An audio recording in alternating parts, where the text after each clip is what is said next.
Hey everybody, welcome to Sideways, presented by Rockwell. Use our code WT20 to get some Rockwell sunglasses, all kinds of styles. Great, great product. Arc levers, Toyota of Redlands, Rockform, Nihilo Concepts, and Pro Circuit.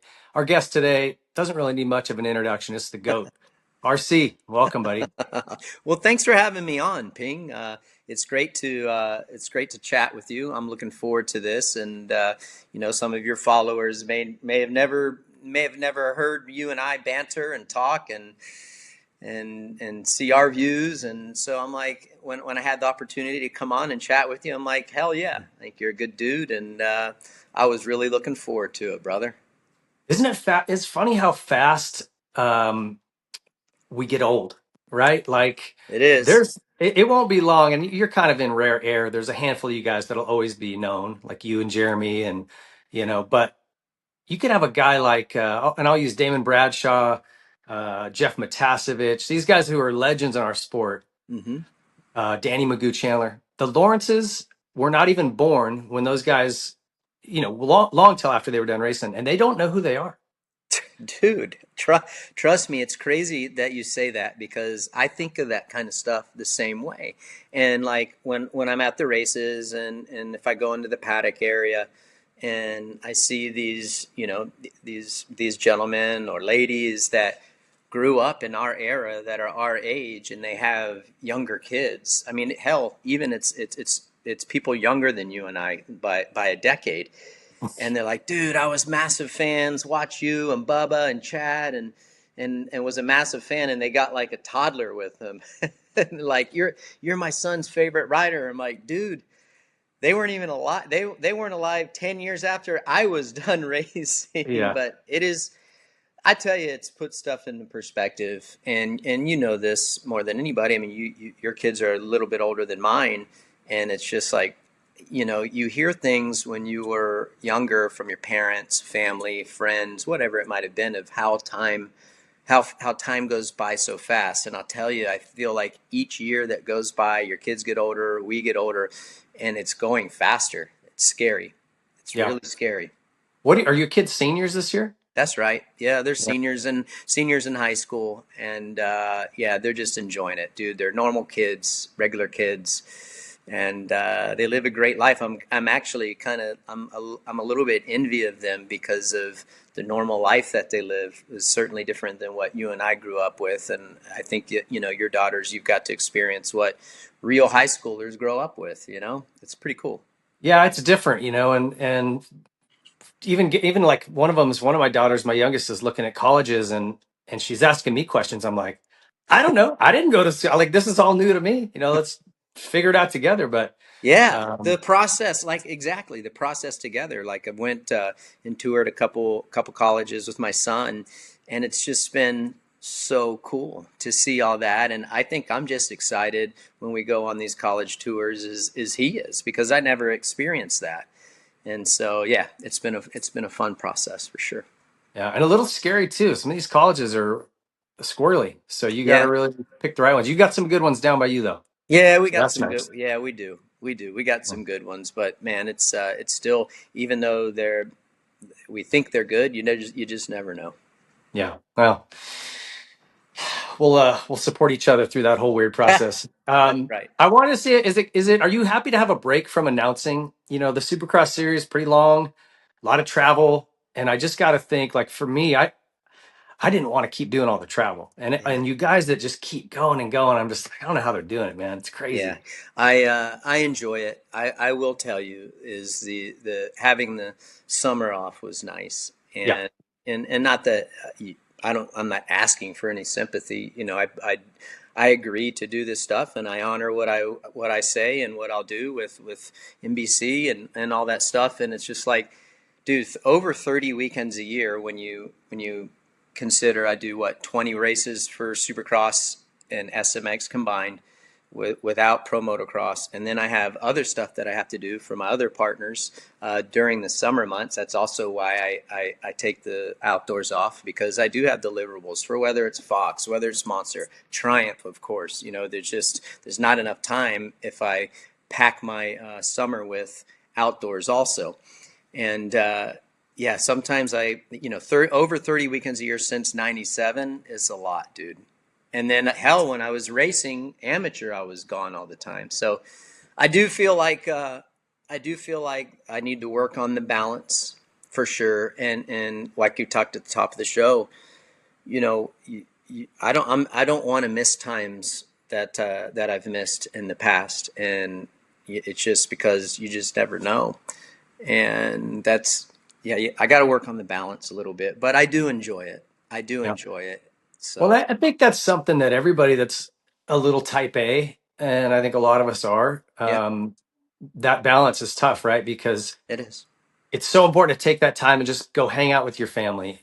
Mm-hmm. But you're also constantly going, oh, I could be getting this done right now. And, I Yeah. could, maybe I just get this done, or here, let me just check the social media page. Like it's hard for me to put my phone down, and my wife and I fight about it a good Mm-hmm. bit, but, I'm with you. So like I think, dude, I play with myself as far as play with my mind and like what should I do? Here's the thing: it's just like I'm not dependent on this. I do it because I enjoy it. There's other things that I could be doing for better use of my time, but I truly, truly, at the end of the day, even though I do get frustrated with certain things of it and what it all entails, and the social media side of things, I still like it.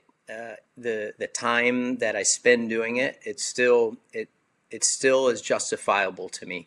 I will say yeah, that I'm getting towards the end of the rope, that's for sure. But mentally it keeps me going, and yeah. So that's I guess long story short, that's why I still do it. Because at the bones of it, I still enjoy it. And the traveling, yes, it is a lot, but it's not over the top for me just yet. yeah. You started that sentence with "I play with myself," and I can't Yeah. help but think that's going to end up on SMX come Oh on yeah. Oh that yeah. page. I don't even follow. Yeah. As soon as I said that, I'm like, oh yeah, they're gonna tee me up and all that. I tell you what, dude. I'm like social media. I always tell my kids this, and a lot of my close friends, like I wouldn't even be on social media if it wasn't required by my sponsors. I just, I you know, know, I know. I'm a semi-private dude. Like, I've had some great times in my life, and I do a lot of fun things, and I rarely post it just because, yeah, I'm a private dude, and I like to fly under the radar. And I know that sounds kind of like counterintuitive because, I'm on the broadcast team, but I do that because I like it, not because Yeah. I give a shit less about the attention. Yeah, I totally get it. I'd probably be the same way. There is a cool component where my family that doesn't live near me, they can kind of follow along and feel like they're Yeah. part of what we have Hmm. going on, Hmm. because I'll call my family and be like, "Oh, hey, I saw you guys went here," or, "Oh, this happened," So Yeah. it's cool to stay connected that way, but it becomes a time suck, dude. And I can't tell you how many times. It usually starts when I'm on the toilet, and all of a sudden my legs are asleep, and I'm like, "Oh my gosh, I got to get up. I've been done for 10 minutes," Yeah, right. Yeah, yeah, totally. It's interesting. I think it's gotten out of, I don't want to sit here and talk. We got so many bitchin' stories that we could talk about. It's just like, yeah, I just like the comment sections and the Uh-huh. opinions, and it's just, dude, it's gotten out of hand. I'm over it, straight up. Yeah. I just say this, don't be afraid to block people. Oh no, Delete, no, dude. block, bye, Oh, you no, know? 100%, dude. 100%. Yeah. 100%. Well, let's talk a little bit of moto here. Well, how's things going at Triumph? I know they're getting ready to launch a 450 program this year. That's right. And so I know you got to be involved with that. They've been Yep. super impressive. Like I would say one of for a new company, I can't think of anyone that's had a better launch. Do you know what I mean on that 250 Yeah, team? Um, totally. I appreciate that. So kind of the workings of it and everything. So yeah, working hard on the 450 program and to get that established for next season for sure. And everything is looking really great there. As far as the program in general, it's been a fun process, challenging for sure. It's not all peaches and cream, that's for sure. But I do feel, and I appreciate the compliment again on like, I feel like if you're being realistic with your expectations, I feel like the team and the program has done a great job. all things considered, especially when you think of who we're racing against, whether it's the Monster Energy Star Yamaha team, whether it's our boy PC, Mitch. I mean, Mitch has stepped up the game. Looks like HRC, their shit's running really good right now. So when you can contend for wins, I think that's a testament to not only the team, but how good the product is. Again, do we want to be better? Are we going to be better? Can we be better? Of course we can. But sometimes I have to, like, when we're on a competition call, I'm like, hey guys, like, I know you guys are used to winning and you want to win every single race that you go to, like the team personnel. I'm like, but stop and sniff the roses once in a while and pat yourself on the back. It's not like we're racing these scrubs. You know, these Yeah. are the best in the business that have been in business, and these OEMs have been making motorcycles for 50 years. And be proud of yourself, and keep that will and determination. But you guys are doing a great job. So overall, yeah, we're stoked. We're definitely stoked, Yeah. and want to do better. And obviously, keep the better we do on the weekends, the more motorcycles we sell, and the more motorcycles we sell, the more we can continue to improve on the race program. Do you guys have a 450 rider signed? I think we do. As far as I'll let them do the release, but we have a Yeah. good idea of where we're going, and Okay. I'm excited about it. Myself personally, I think it's a good fit, and by all means, like, we're gonna have some learning curves next year for sure, but I'm excited for it. Yeah. I feel like the 250, if you have a good motor, you can get away with the handling stuff a little bit more, but that 450 becomes so critical Yeah. because more power, more weight, and that setup and chassis, and that stuff just takes time, you know. Um, Hmm. not that I'm wishing you guys struggles, but I think it's going to be harder in that class. Not Oh only are yeah, you racing against the premier riders in the world, yeah. but it's harder to get that bike to do what you want it to do, right? Where the Well, 250 you can kind of muscle it around. yeah, 100%, dude. You know that better than anybody. And you could make an argument just as well as anybody in the paddock. You have a ton of experience, and you're exactly right. And Kevin Harvick told me one time, he's like, when I was talking about like progression of NASCAR and everything, and he's like, the difficulty when you get in the Cup Series, and it's very similar to what you're saying in the Premier class of SMX, and it's like, it's hard to cover up mistakes in the Premier level. So if something isn't right, and to what you're saying, if the setup isn't right, it's tough. Like, you can't just overcome that when you're racing the best guys in the world, especially Jet Lawrence and Kenny Roxon, Eli, Hunter. I mean, you can go down the list. Chase. I mean, dude, like, those dudes are legit. And if you're off a little bit, it's going to be much, much harder for you to perform at that level. Whereas the 250 class, if things aren't right, it's easier to cover those mistakes up, or ill handling motorcycles. So we know that. I mean, all we can do is, I feel like we have a great R&D group. I feel like we have a great base, but also, like, the 450 hasn't raced in those situations, and I know we're going to learn at that. It's going to be a learning curve. We're going to have patience, but the best thing that we can do is just kind of anticipate what we think and how we think the bike is going to react and work in those conditions, and be on the front edge of that. So Yeah. Yeah. I mean, the hard part is I think people don't understand how important it is to have notes. You know, if you go to Southwick, okay, what did we do? Let's scroll back through the data and go, okay, what did we do with all of these riders? Like, okay, we made a similar change with all their bikes, a little bit firmer in the front, maybe. right. Maybe we Hmm. change rebound. You guys are going to go, all right, let's look at our notes. Ah, we have none. Yeah, So let's just start changing some shit, and hopefully we can hit it. You know, that's like right. it becomes very difficult. And that's where I believe, like, the team personnel can really, really come in, and the individuals that you have that have the knowledge.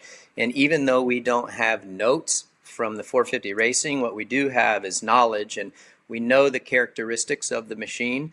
So to be able to make the changes to help our rider and to help the bike perform, at least having those key people should help us narrow that gap.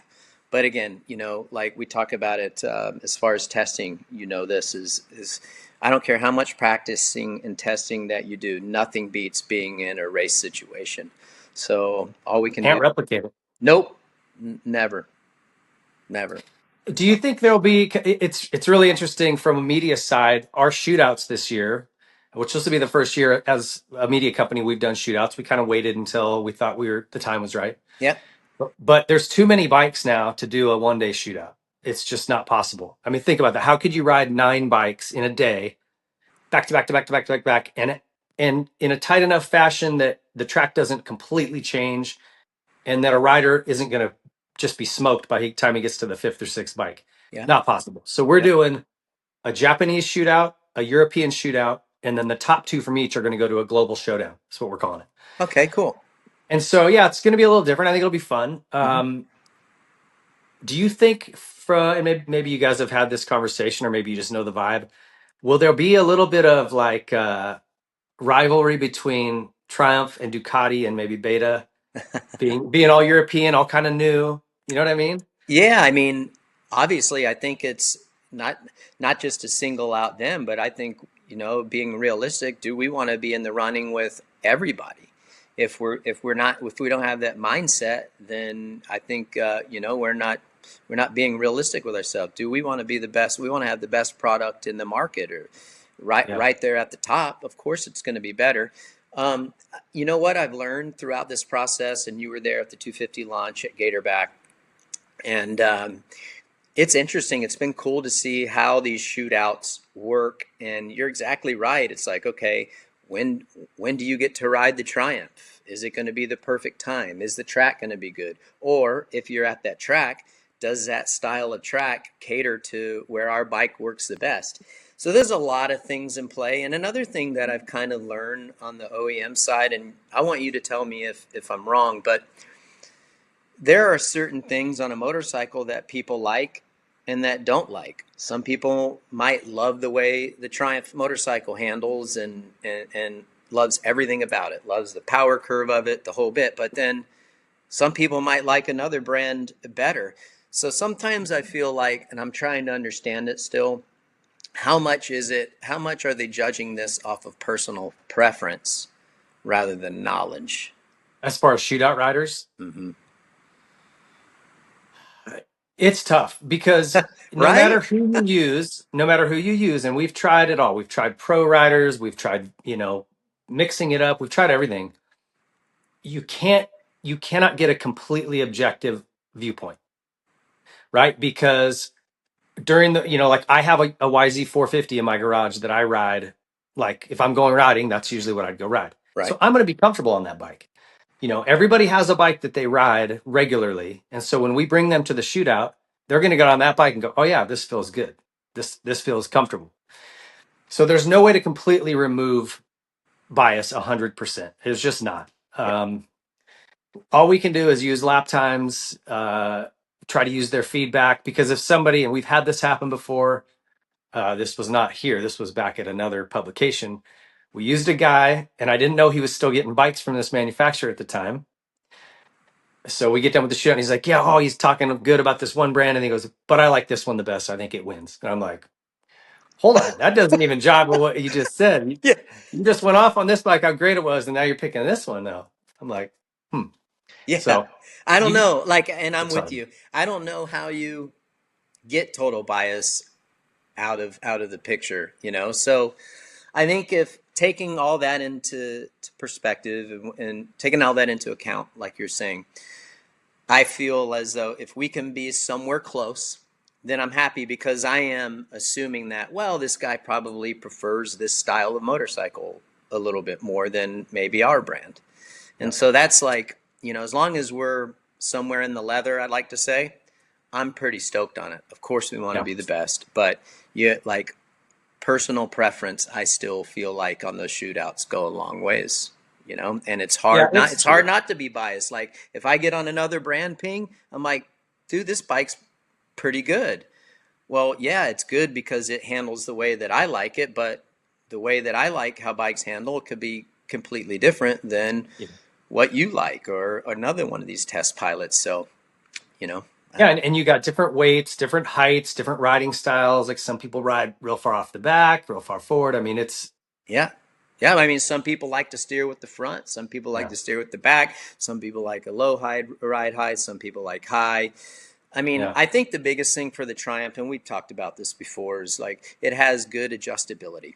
I think that Mm. you can put a lot of weight on the front, and it doesn't affect it too much. It's not too particular with stuff like that. And that's when we were developing it. We wanted it for the general consumer to have a fair amount of adjustability to where if you moved it, whether the rear or the front, that it didn't upset the bike, that it was very neutral. Whereas I do feel like some manufacturers, if you move it a mil or two, you're out to lunch, you know?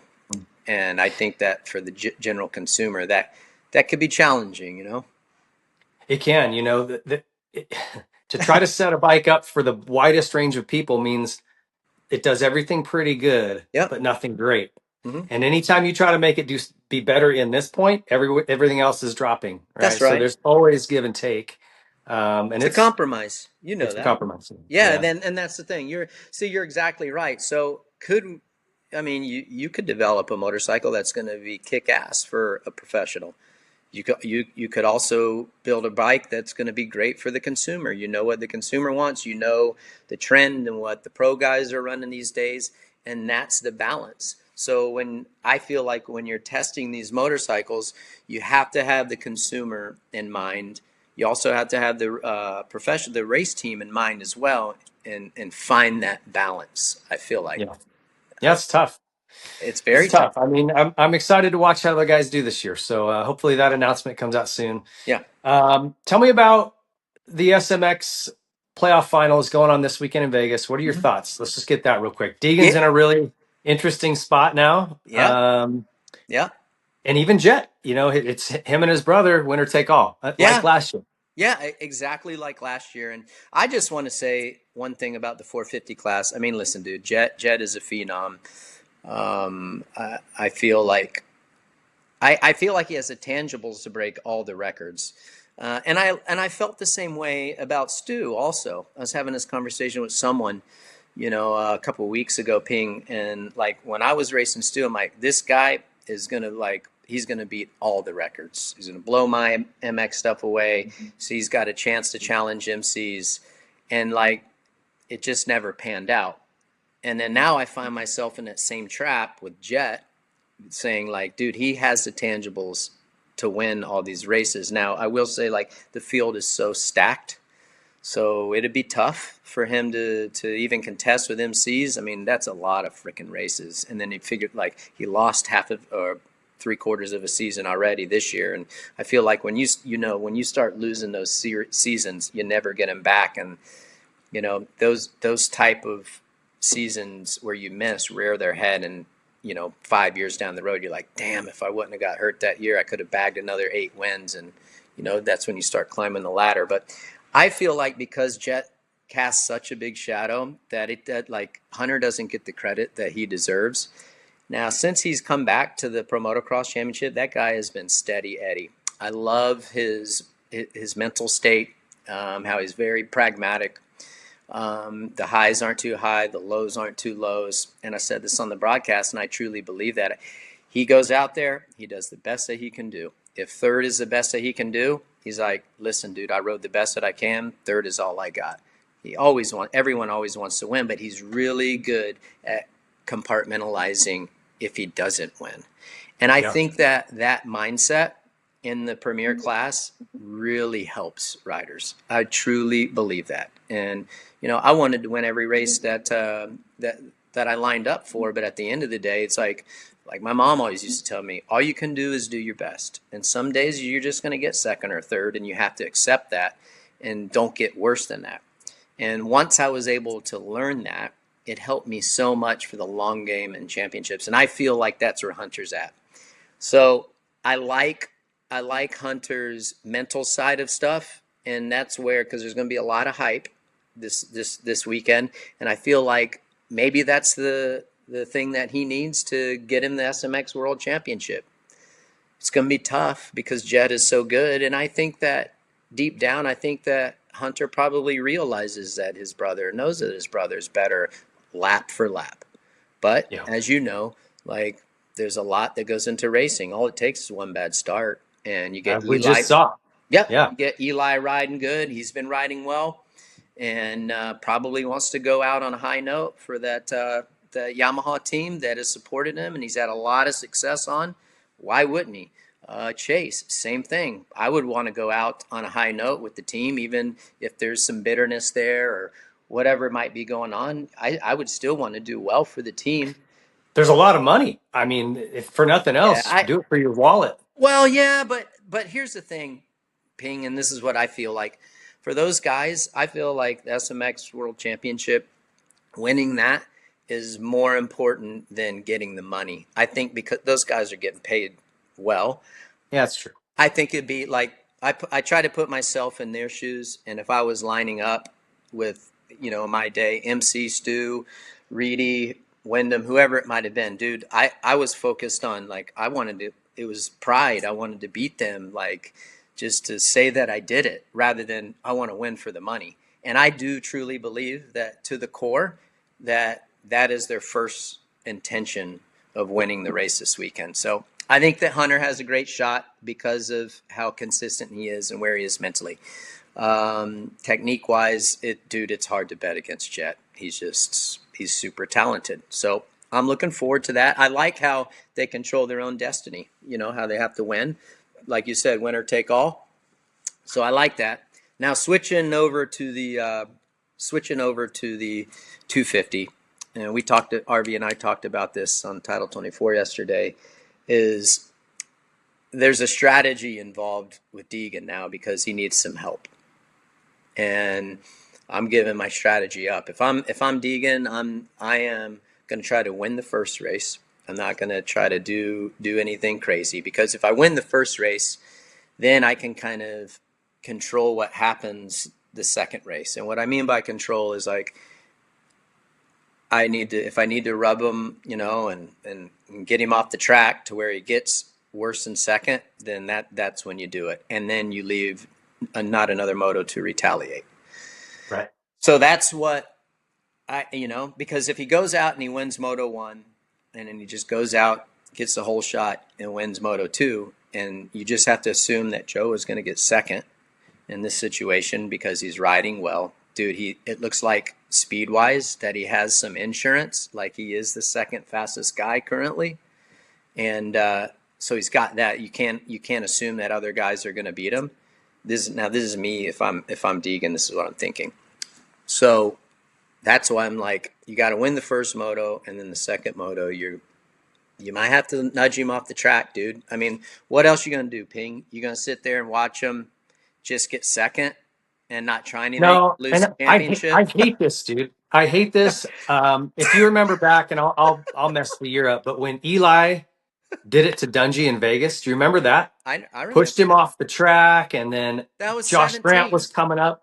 That Was was it 17? 17. I think it was 17, 16 or 17. That's the same year that Osborne and Osborne. Joey. Yeah. Yeah. Great race if you're a fan. Like, it was the Oh, best night ever to be in the stands. But as somebody watching, I'm like, I couldn't tell, do I like this or do I think this is bullshit? I get it. You want to do everything you can to win, but like, at what point do we have some, class here? And I don't know. I wrestle with that, right? And now I saw it again at Salt Lake City this year in the 250 class, what they did to Hammaker. And I just went, that is some bullshit. And I'm like, I'm sure the fans are digging it, but you got, uh, Vial, the, RJ, yeah, Hammaker. RJ did one of the gnarliest moves. Like, I don't even know if he was trying to turn. And then what Beaumer did to him, I was just like, man, that's a lot, right? Yeah. Even I Malcolm tried to kind of bump Coop in a little bit, and I was like, man, they must have had a sit down over at KTN and said, listen, here's what we're gonna do. And and so now, shoes on the other foot, yeah. will Yamaha do the same thing? Like, hey, Thrasher, hey, all you guys, we need you to be a little bit gnarly tonight. And I get it. It's a team sport that way, but I just don't know if I like it. What do you think? I can't decide. Dude, yeah, I mean, I just try to put myself in their position and think like, yeah, I mean, I don't promote dirty riding. Do I think there's times where you have to? Yeah. Does it suck? Absolutely, it does. Would I rather win fair and square and not have to do that? Absolutely. But that's why I asked you. You're Hayden Degan. You win the first moto this weekend. You know that just beating Joe and Joe getting second isn't going to get the job done, and it's 3-4 laps to go, and you're behind Joe. You're just going to let him win the championship and be like, okay, I'm cool with it. I'm going to do the right thing here. I get it, and I totally. Listen, It's a this is ton like of you hear money. the I get it. you for the record, I like the SMX World Championship format. I think it's awesome. I am a firm believer in it. I think that it's working. The format is working. They've basically came down to the last race every single. It did the first two times, the first 2 years, and it's going to do that this year again. So that is where it's working.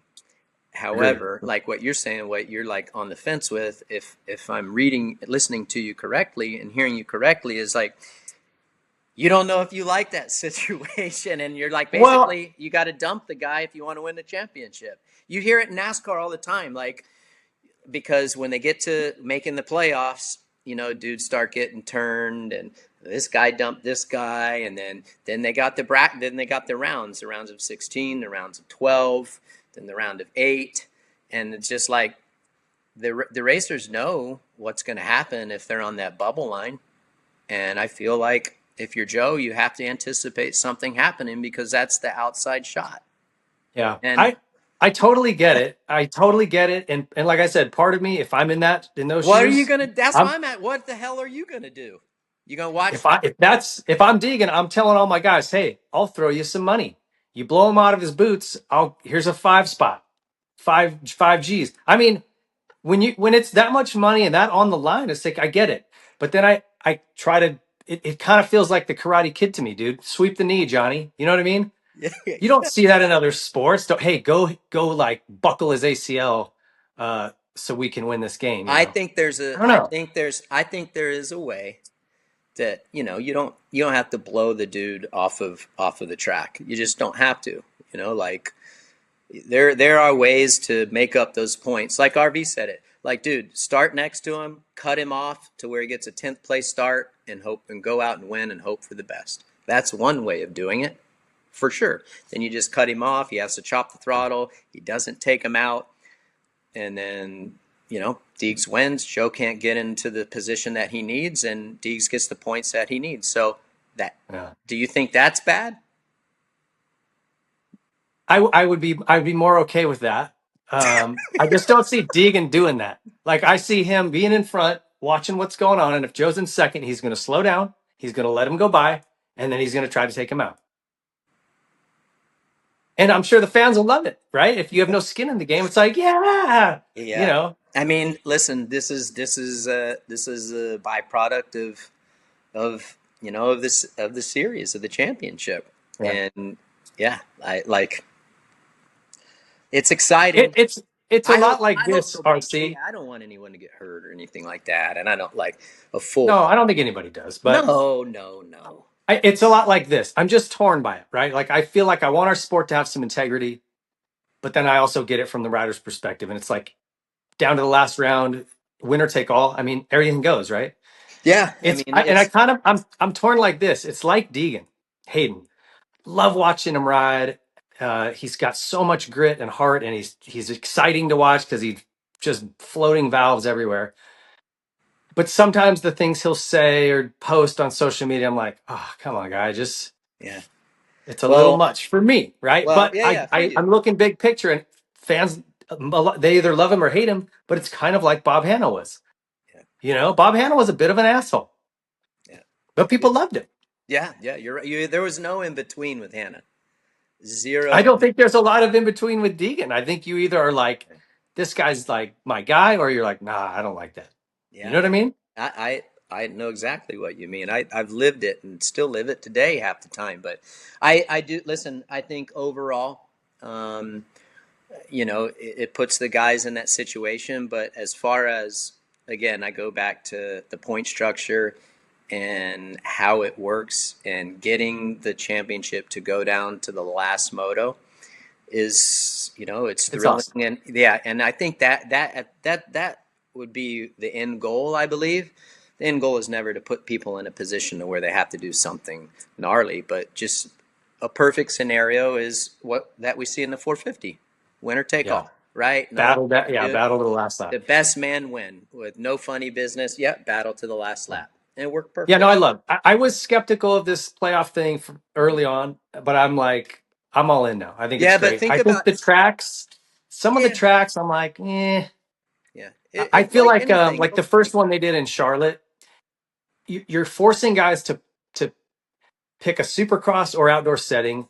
They're going with supercross for the safety because you're putting these big rhythms in, Yeah. right? Mm-hmm. But now the bike is handling terribly on the outdoor stuff. Mm-hmm. And I feel like, I don't know, you got to pick kind of a direction, make one more supercrossy, make one more outdoorsy. I don't know, man. Like, I just feel like these guys can't get a good setting and it's going to cause crashes and get people hurt. I mean, we saw that with some of the rutted stuff in at the first round. So that's my only concern is a little bit of the tracks, but I think the format The format. has been awesome. Yeah, it's I proven. mean, It's it's proven. proven Well, itself. you think about like when they had the Amsoil Arena Cross, remember, and they started doing like a playoff system, if you will, or like a race for the chase for the cup. And dude, it went down to the last. It went down to the damn final round and like final laps every single year that they had it. So they kind of had a boilerplate of how it could work. So and listen, dude, like it's hard to get everything right, whether it's the format, whether it's the track. It's hard to get everything right on the first, second try. And I do believe that everybody is working hard to try to make it better. It's just, dude, it's a big machine sometimes, I feel like. Yeah. No, they'll learn from their mistakes. They're proving that they're doing the right things. Yeah. As issues come up, they address them. Yeah. How much are you riding these days, dude? Are you still getting on the bike a bit? Once in a while when I have to ping, like honestly, I the bikes are so fast now that if I lived in the hills like Ritchie Canyon days, I would probably ride a lot more. But just riding the track, it's like I don't get a whole lot of enjoyment out of it like I used to, unless the conditions are like super plush. Just because, yeah, I don't want to hurt myself. I don't ride as much as I used to, as I once did. So, and I don't enjoy it unless I can really push it. You know, Mhm. it's not fun for me to just go ride laps at a track. So sometimes, like when I go ride, I go like section off something, and I'll work sections and corners and stuff, and work on my technique and all that braking, acceleration, and all that, rather than just doing fast laps. And Mhm. yeah, but to answer your question, no, I don't ride as much as I used to. And when I sold the goat farm, like I was spoiled for so many years. Hell, I didn't have to pack up to go ride or anything. Everything was just out there. Now, if I got to go ride, I got to call somebody and ask them, hey, can I come ride? And I hate asking for stuff. And so, Mhm. yeah, most of the time I just don't ride unless I have to, if it's for Triumph or Fox or Monster or Yeah. something like that. Does it affect you at all seeing guys that we know really well, like Brownie or Rhino, get hurt, and you just go, "Gosh, man, like that could be me," you know? Yeah. There's been a lot of guys that I know personally get really screwed up lately, and it's like I keep kind of going, "Man, maybe I should roll off of this a little here. Like I'm 50, you know?" 100%. There isn't any time that I ride, and like Earl May, I'll go to his track. Just is 20 minutes away. He's got a killer little amateur track. Nothing gnarly, but some decent jump, one decent jump, and it's easy. It's just big. And there's not one time that I go over that hitting the face of that jump to where I'm like, please just nothing happen on the takeoff or the landing. Every single lap. And That takes some of the fun out of it, huh? When well, you're that's why thinking I'm, about it. yeah, Yeah. that's why I'm like, like, yeah. So when I see, that's why I get worried. Like, that's why I don't ride as much as I used to. And then, like, of course, when I see Brownie and I see, like, when Rhino got hurt, absolutely, dude. Like, I hate that for them, especially when you consider all the riding that they did when they were racing at the professional level. And then they're like, in their golden years, really enjoying riding. And then something so silly happens. And then Yeah. their health is at a risk. I hate Yeah. that for them, because yeah, I hate seeing anybody. I don't care if it's my worst enemy and they get hurt. And like I don't like seeing that. I don't like seeing anyone get hurt. No, of course not. It just hits a little closer to home when it's 100, buddies you raced with and yeah. know, and you're like, it can Like even happen. Rhino, like I like when I think he was riding last he made a clip, I don't know when it was, but I'm like, dude, he's out there grinding. I'm like, holy crap, dude, slow the hell down. I mean, he looked good on the bike, but I'm like, dude, get off that thing. Yeah, Rhino doesn't know how to slow down. Listen, we're going a little long. I want to hit That's some okay. weird That's questions. okay. That's okay, dude. Tell me this, dude. You have a time machine out in your garage. You can go anywhere at any time in history. Where and when do you go? I go to since we're talking racing, I'll go to 1998. I feel like that year was just so much fun. I was 18, almost 19 years old. Bike was awesome, winning a lot of races, and just it was easy living almost. I say easy. I mean, I was still working hard, but that year was one of the funner times of my racing career.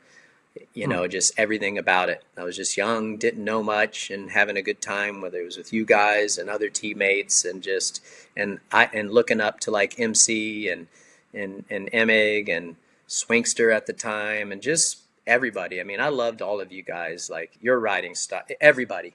I never had a one particular favorite rider because I really admired so many guys' style.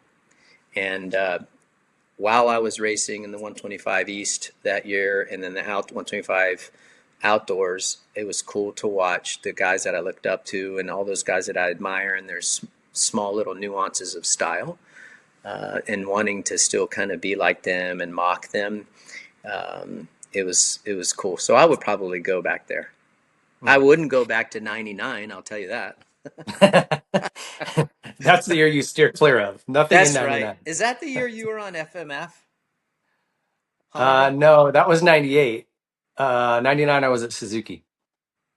Okay, got it. Oh, well, Yeah. shit, I thought for sure it was 99. Oh, well.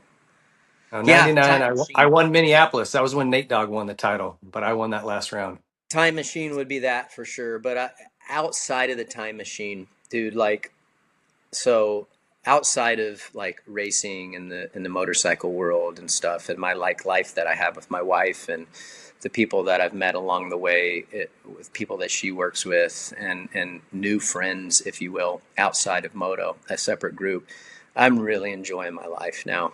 Like, in the places that we get to go, and we're very fortunate. And I would say I'm having the best time of my life right now, for sure. Good, man. That's good. You know what? I haven't heard that answer. I Yeah, wouldn't go yeah. anywhere. I'd No, flip the yeah, machine up. Stay 100%, right here. dude. Like Yeah. my wife gets to travel for work quite a bit, and I'm allowed to tag along for most of the trips, and it's great places, and in the group around the people that we hang around, dude. They don't know me for what I accomplished in my days. They just know me for who I am. You know, You're her wife, her husband. I'm Tia's husband, and dude, they like so it's great. They don't want anything from me, and we just talk about normal stuff, and Yeah. it's really been enjoyable. Now, don't get me wrong, I love the moto community and lifelong friends, whether it's you, whether it's Mitch, people in the paddock that we've worked for, and raced for, all they were my family. They're my extended family, so they'll always be near and dear to my heart. But I'm probably living the best I've ever lived in my life right Yeah. now. It's probably a guy like you that's been in such a white hot spotlight for so long to have some anonymity and just be able to like not talk racing, not have somebody go, dude, what about Pontiac that one year? You know, Right, it probably right. feels good. It is. But just honestly, just seeing how the real world is, and doing stuff that normal people do, not ex racers like yourself and I. We're in this little bubble since you're 5 years old until you're retired from racing, and then even after kind of you retire from racing, because you're still in that industry, so you're still in that bubble. So kind of branching out, and seeing how the rest of the world has operated and certain little silos of the world operate, it's been comforting. Just like we talked at the top of the show with like going and touring colleges with with your kids, dude. Like I really enjoy that. Yeah. It's so much fun. I don't know. Yeah. That's awesome, dude. Is there any conspiracy theories that you think are true? Like, if there was one you were going to pick and say, I'm on board with this one. I'm not. I'm really at heart. I'm not a conspiracy theorist. I mean, but at the same time, there have been times where I'm like, when I have friends that are conspiracy theorists, and they're like, "Oh, dude, this for sure was planned," and I'm just like, you can make any conspiracy up, right? Especially with freaking AI these days, you make anything up. And no, I'm not. I'm not. You're out on it? Like All I right. got a buddy that's always say 9/11 was planned. 9/11 was planned. Maybe it was, maybe it wasn't. I'm not trying to be naive to the fact, but at the same time, like you can make a fair point that it wasn't, and you can make a fair point that it was. It's just I like, know. and you'll drive yourself crazy thinking about it, And I don't, Yeah. I know I'm gonna get people watching this podcast are gonna rip me alive on Instagram or whatever, but yeah, I just don't think That's okay. I don't think stuff like that. I don't. It'll drive you nuts, dude. You'll get down this rabbit hole and you can't Yeah. escape. And you can't do anything about it anyway. You Control know? what you can control, right? Yeah. Yeah. Yeah. I will say this, dude. Don't worry about the opinions of people whose opinion you wouldn't ask anyway. Yeah, I You know know. what I mean? Well, I feel like when they attack your character, it's just like it just bothers me. But I've They gotten don't a know lot you. I've gotten a lot better this year, and it's just like I don't know. It's been good. Yeah, I get it. You're in a very high profile position still. Yeah, Um, but dude, what about what I'm about a still a guilty human. pleasure, dude? Oh, If you guilty were gonna, pleasure? Come on, guy. You know this. You know I love me some ice cream. Dude, food is my guilty pleasure. And so it's ice cream though. That's the thing. I mean, yeah, like yeah, I mean, I love me some ice cream and Is this still Dairy Queen, or you got a shitty food. It higher don't floor? matter, dude. It doesn't matter. Yeah, I think Okay. like crappy food is probably a guilty pleasure. I mean, yeah, for Okay. 100%. I'm gonna give you a scenario right now. Oh, God. Okay. Yeah, Think back to your favorite track of all time yeah, ever, or doesn't even have to be a track. Could be the uh-huh. hills. Could be when we went out to Retchie Canyon back in the day. Yeah, You have you're back in your prime, right? It's just when you were killing it. yeah, And you have the options of riding your KX 125 from Mitch's days, your KX 250, CR 250, CRF 450, RM 250, or RNZ 450, all your race bikes. uh-huh. Which one would you pick to go ride for this day? Oh, CRF 450 for sure. Yeah, 100%. Yeah. that That, was the one, huh? yeah, like every time I rode that bike, it was like, dude, I'm like, if I had to imagine what it would be like on a cheating motorcycle, it'd probably be that one. That thing was so much fun to ride. The gnarlier the conditions were, the better that thing handled. I'm Was telling that '06? What year was that? you. Nah, it was '04. Hmm. '04. CRF 450. That thing was sick. And That's, dude, honestly, it was damn near stock. Like, we didn't do too much to the engine. is That that was right?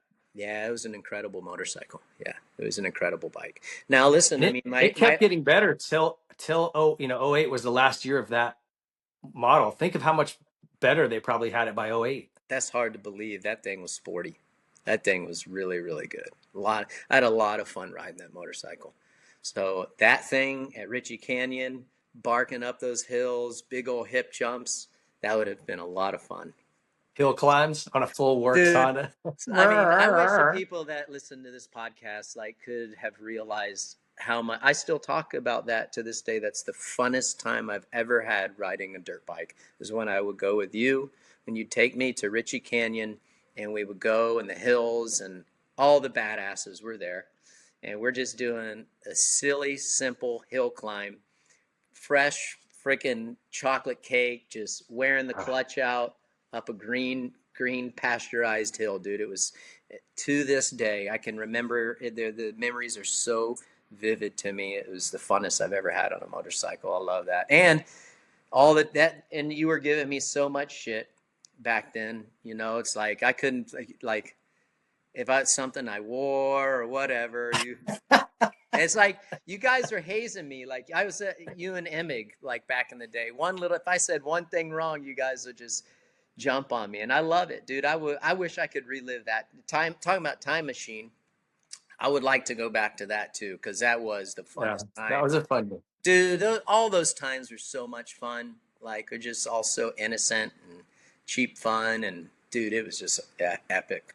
Can you What guys about when even we ride took out the there? Z50s down to that park and made a track in the park? That was And you fun. ruined my Doc Martin boots. Dude, tell everyone about your doc. Did we talk about this when I came on Whiskey Throttle at Troy's? I'm sure we did. I had a sweet pair of brown 8-hole lace-up Docs, which these were sick at the time. And Ricky's like, "Well, I got to have some kind of boots." We're riding these old Z50s, and he throws those on. I'm like, "All right." Of course, shifted just right where the shifter was, wore like a hole through them basically. And I'm like, "Ricky, you ruined my new boots." Oh, dude, I'll get you some. What's that been like 28 years ago? Dude, I need to. I'm gonna go online. I'm gonna buy some and send you some. I remember that, and you know the crazy thing was like, yeah, I don't. I think my mom would let me buy them or something like that. I don't. I'm. You know what? I'm blaming my mom. She Uh, didn't do that. Yeah, I don't know what it was, and I it's just think no, it's all funny.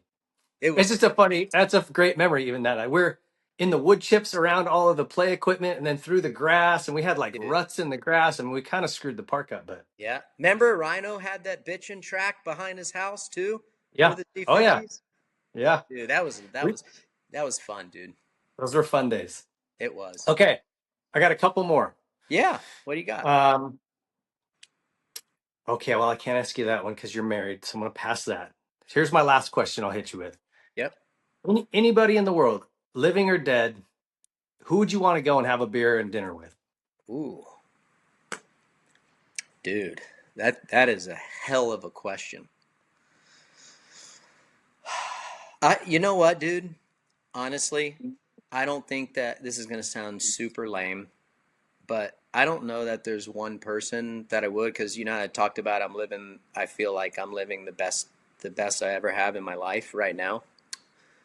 I would probably my current friends, the people who know me as a person, and you know, I would probably take, it wouldn't be one single person.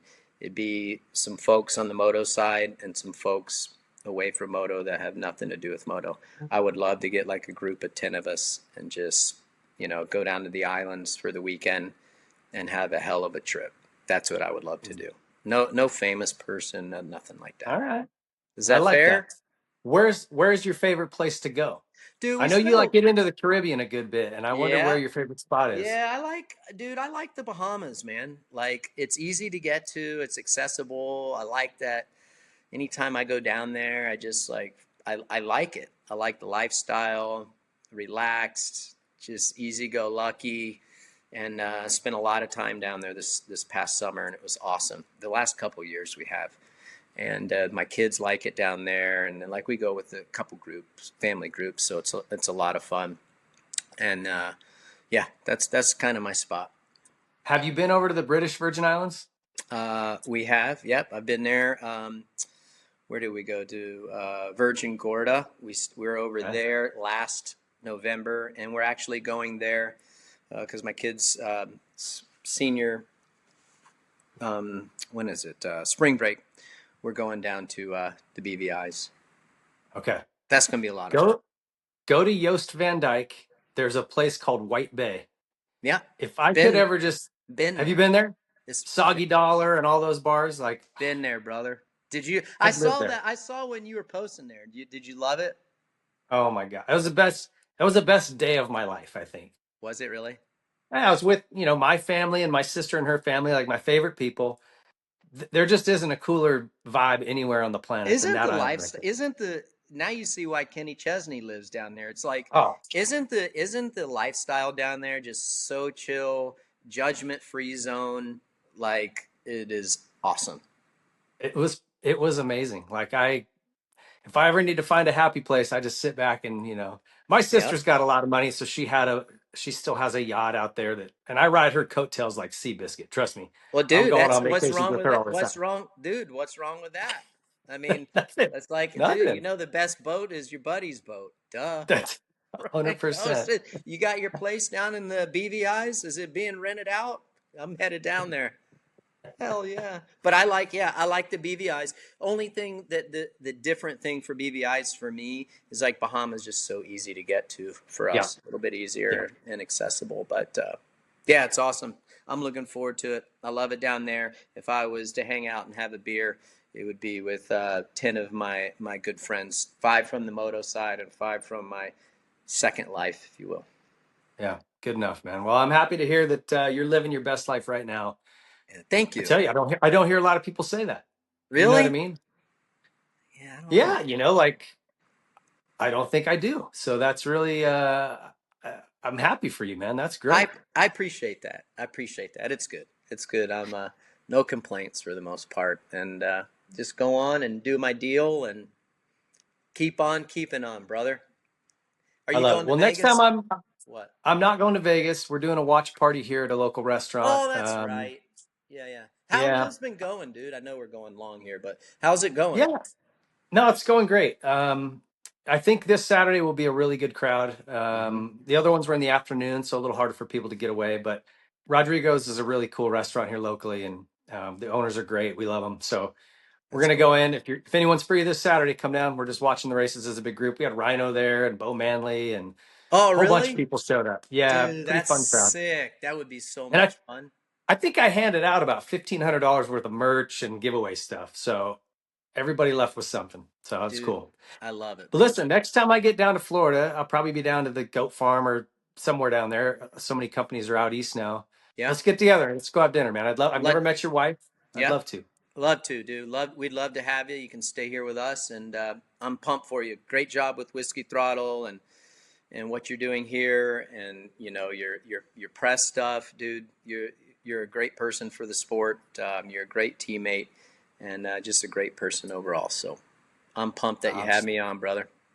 that's sweet of you. I appreciate you taking the time, dude, and we'll see you soon. Yes, sir. See you, brother. Okay. If you like this video, please be sure to leave a like, subscribe to the channel, hit the notification bell so you don't miss any of our future videos, comment what you thought, and share it with your friends.